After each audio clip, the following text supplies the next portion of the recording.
السادة متابعي قناة رواية كورة، السلام عليكم. قناة رواية كورة تقدم لكم في هذا الفيديو موعد وتوقيت والقنوات الناقلة والمعلقين لمباراة الهلال السعودي ومانشستر سيتي في دور 16 من بطولة كأس العالم للأندية. وفي البداية لا تنسى الاشتراك في القناة والإعجاب بالفيديو ليصلك كل جديد، وتوقع معنا نتيجة مباراة مانشستر سيتي والهلال السعودي في التعليقات أسفل الفيديو.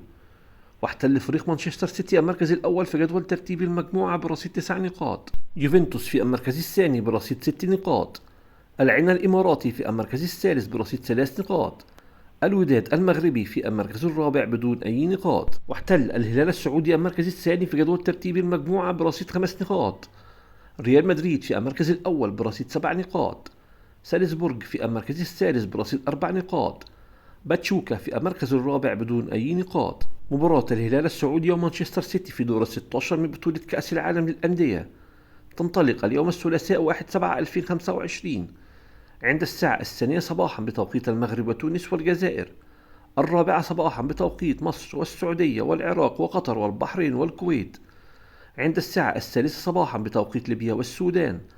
وأما عن القنوات الناقلة لمباراة الهلال ومانشستر سيتي، المباراة منقولة على قناة MBC أكشن وعلى قناة MBC مصر.